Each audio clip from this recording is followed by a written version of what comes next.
Hi, it's Steve here from Rev Online. We're here today with Noreen Khan, a BBC Asian network DJ who's known for her avid tweeting, her big beautiful hair, and her vegetarianism. Hi, Noreen. Hello, how are you? You're right. Yeah, very good, thanks. Okay, so we'll start off with the music questions first. That's your kind of forte, and then we'll move on to the driving questions later on, because this is a driving magazine after all. What would you say are the top Asian songs to drive to?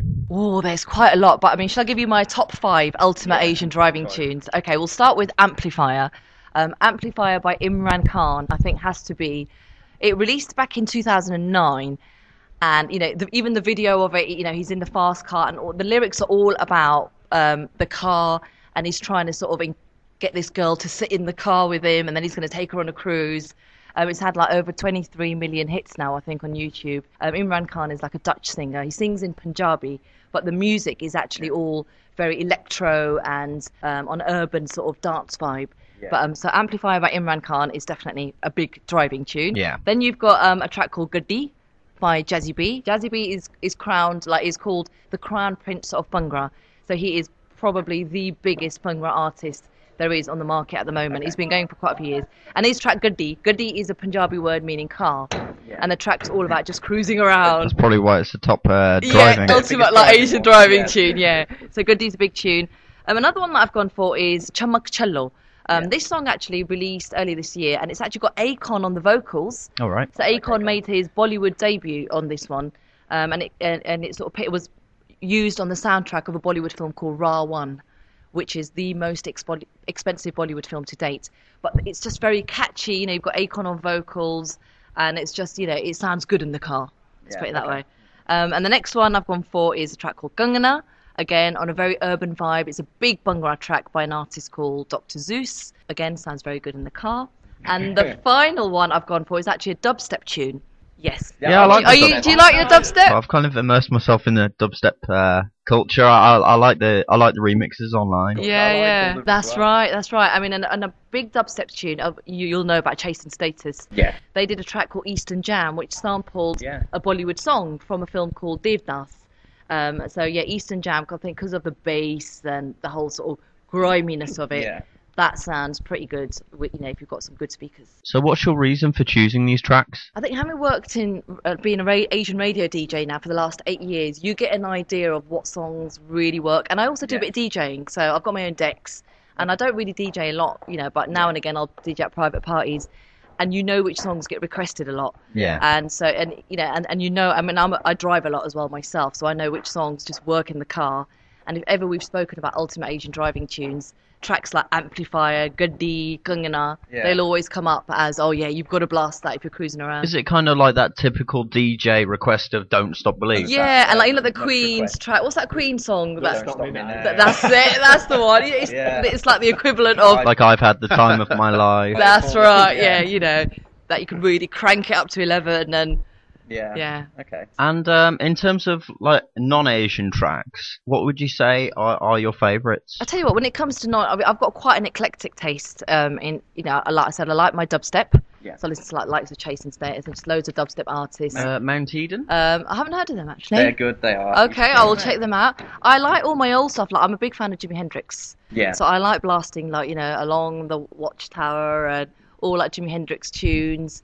I like my grime as well. I like, you know, artists like Tiny Temper. Yeah. I like quite a few rap artists as well. So it's all very eclectic. And I do like, you know, the odd pop tune as well. Like new artists like, I'm thinking KTB. I love KTB. Yeah. She's got a very good sound.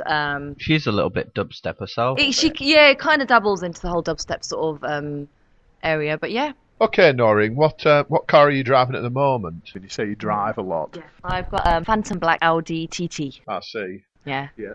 And do you personalise that? Is it lots of girly accessories? Is it all fairly standard? Fairly standard. In all honesty, I'm not very girly when it comes to my car. Like, you won't find, like, you know, furry cover on the steering wheel. I find that all quite, ugh. Yeah. I'm not girly like that. I like my car to be quite simple and basic, as in, like, and I like the black colour as well. It's quite classic. Are you a calm driver yourself, or do you get irate behind the wheel? I'm quite a calm driver. I don't get road rage.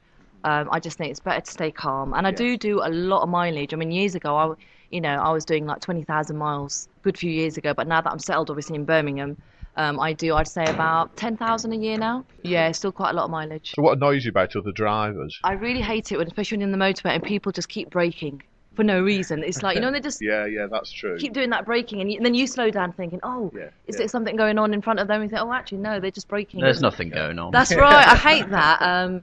That really annoys me. And obviously when people try to cut you up, or they sort of jump into lanes without indicating, because obviously it's all very dangerous. And just, I get really annoyed with guys that just speed. Not just guys, girls as well. People that speed for no reasons. And What do you think's the difference between young guys and girls as drivers? I think obviously you get boy racers. I think I noticed a lot of guys try obviously racing each other on the motorway. So you'll see one sort of really flashy sports car who's really bombing it down, and then another one will come out of nowhere, and they think, oh, they're getting into a bit of a race now. And it's just like, not impressive. And do you think there's a big thing about image with guys with cars? Because a lot of guys are obsessed with cars. Yeah, definitely, especially I think with the Asian guys as well. The cars is a big thing. They like to customise them and bling them out and, lower them, alloys, all that. I mean, one thing I've got to say I do like, it is important for me in my car, is my sound system. I'm not fussed about anything else, but I've got to have a good sound system in there. That's probably the DJ in you. That's right. I've got to have good, decent speakers, and I need to be able to hear my music properly. Yeah. So a fact that girls at 17 are more likely to die as a passenger than they are as a driver. Because they're sometimes frightened to speak out. Would you recommend that they learn to drive as soon as possible? I think, personally, it's a good skill to learn to drive, because I think sometimes the older you get, the more fearful you become. And that's when you think, oh, no, the longer you leave it. So I actually think it is quite a good idea, because if they learn the correct way from a young age, you're more likely to sort of retain those skills. Whereas if you're, say, for example, a young girl's got an older boyfriend who then says, oh, I'll give you a few lessons, they're not being taught the correct way. So if they have proper driving lessons at a young age, it teaches them all the basics of safety and everything. And did you learn when you were 17? When I was 18, actually. When you were 18, I started having lessons when I was 18, and then I passed when I was 19. First time? First time, actually. First time. Well Everyone was shocked. Even I was shocked. No problems learning to drive. Was it all fairly smooth? And the thing is, I had all my driving lessons in the dark, because I had them around winter time. Oh. Yeah, so it made it even harder. So then when I had my driving test in daylight, I found it a lot easier. Because I could see, I was going around the corner, when you're reversing around a corner, doing 3-point turns. But you wouldn't recommend people taking the driving No, lessons in the dark? I had mine in the dark, and the funny thing is, I'd always forget I had a driving lesson. Yeah. And then the door would go and go, oh my God, I've got a driving lesson. I'd always forget. What was your first car? My sister's hand-me-down car. Yeah. And it was a big car, which I hated. It was a Nissan Bluebird Turbo, which is a big this car. This is quite popular with the Asian community. Exactly. Japanese, you can't go wrong with a Japanese car. Had a Honda as well when I was quite young. Honda Civic. Yeah, so, and have you had any scrapes in your car? Yes, I had 2008, I was driving to Birmingham from Bedford. I was on the M6 on my way to do the chart show, because I used to present the chart show on Saturday, and I got hit by a massive lorry. My car was written off, and I came out completely, all my windows smashed, my car spun around on the M6, and obviously couldn't go to do my show, and suffered a little bit of whiplash from it, but I can remember everything. I had a little MR2 at the time, so I think he just didn't see me because the car's quite small. Tried to move into my lane, didn't see me, and then my car just spun around. He obviously then saw me, and it was funny because I was driving along, listening to my music, and suddenly I heard a bang, but it didn't actually register that it was my car. And it was only when my car moved, then I thought, oh my God, that's me. And then I just held onto the steering wheel really tightly, put my foot down on the brake, and I don't know how I managed to just walk out of it. Absolutely fine. That's why I'm always very careful on the road as well, because I know, you could just take your eye off for a minute, or even be sort of distracted by changing the track on the iPod, which you shouldn't be doing really. And it's so easily done. In this magazine, Ricky Gervais said that he thinks that the craziest taxi drivers in the world are from New York. Obviously not being to India or Pakistan then. Having said that, I was in New York last year, and New York taxi drivers are crazy there. Me and my friend were sitting in the back like, oh my God, we're going to die. No, that's how it felt, because they drive so fast. And they don't care. But in India and Pakistan, it's a completely, you've got to go there to experience it. Because not only are you fighting with other taxi drivers and other traffic, you've got rickshaw drivers, you've got people on bikes, you've got animals randomly wandering in and out. People just, and the way to communicate there, you don't indicate, you just beep at everyone, use your horn.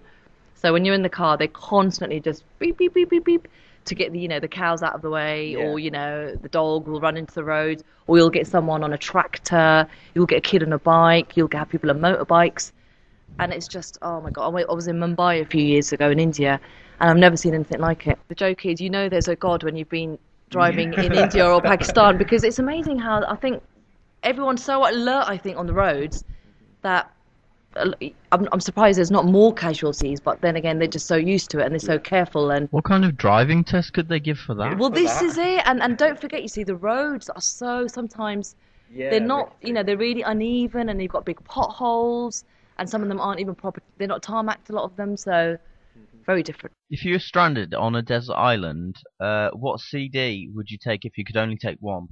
Oh, CD, that's a tough one, because I think I love so much music. Yeah. I think for me, I would have to take old classic Bollywood songs, because I grew up, my mum would take me to the cinema to watch Bollywood films when I was about 3. Yes. So for me, that's it's quite soulful, the music. So, I mean, ideally you'd need a name of an album, wouldn't you, for this, or an artist? One of the most memorable songs. Oh, a memorable song. Oh, Bollywood classics. Yeah, Bollywood classics. If I just give you the names of artists, there'd be, I'm just trying to, actually, another album, I think, Michael Jackson. I'm a massive fan of Michael Jackson as well. Yeah. It probably, probably like Thriller, maybe, or Off the Wall. Yeah. As in, I know I could, because I listened to them as a child over and over again for about 3 years, and I never got bored of it. Yeah. Yeah. So that will probably be easier too, I think. And which book would you take? Personally, a bit of advice, Noreen. Go for a long one, as you might have a lot of time. Well, shall I tell you what? I like biographies and autobiographies, and I'm a massive Marilyn Monroe fan. So for me, I would have to take a Marilyn Monroe book with lots of pictures, and I could just look at her pictures. Yeah. I'm happy just looking at them for hours. Right, the X Factor. Let's say you're in the semi-finals and you've got to sing a song to blow the judges away. What would that song be? Wow, okay, so what would be my wow factor sort of track? Maybe a Madonna track, because I love a lot of old Madonna songs. Yeah. It had to be something quite old, though. Yeah, Holiday. Or even like Into the Groove, or Prayer. A Prayer. That was quite a cool tune. That'd be nice. Yeah, well, we'll go for that. If you could have a walk-on part, or you could be in any TV programme for, say, EastEnders. a couple of weeks. EastEnders. I'm a massive EastEnders fan. Never. We guessed that. It's got to be. I need that cameo on EastEnders. I'd sort of like to go in and cause a bit of trouble. Okay, I'm just going to throw some quick-fire questions at you. I was going to ask EastEnders or Corrie, but that's kind of, already been answered. So, a Mini or a Mercedes? Mini, I think. Dance or dubstep? Dubstep. Horror or comedy? Comedy, definitely. Okay. Facebook or Twitter? Twitter. You've got 25,000 tweets. I checked that before we came Yeah, I know. As you can see, I'm a Twitter-holic. This is likes potatoes and horses. I do. I do a bit of horse riding. Okay. I love horses, and I'm obviously vegetarian, so I love my potatoes. And it says love my music as well. Yeah. Kanye or Jay-Z? Probably Jay-Z. Adele or Rihanna? Adele. Right. A bit more of a difficult one. Russell Brand or Katy Perry? Definitely Russell Brand. I quite fancy him. Do you know what? I used to listen to Russell Brand's radio show with Matt Morgan and I really miss that. And I've got all the podcasts actually on my iPod. So I was a big fan of his radio show, and his just crazy humour. Have you read his book? Yeah, I started Bookie Book. Yeah. I haven't finished it though. Okay. Coldplay or Radiohead? Radiohead. Oh, I'm not a Coldplay fan. Really? No. I think you're either into them or you're not, and I don't dislike them in a big way. I'm just not a massive fan. Eminem or Professor Green? You know what? I want to say Eminem. Yeah. Eminem, yeah. Very credible rap artist, There we I think. go. So I'll just wrap up. Thank you very much for the interview, Noreen, and thanks for your random thoughts. It's been a pleasure, actually. I've not done anything like this before, so thank you for inviting me to do this interview. Okay. Thank you.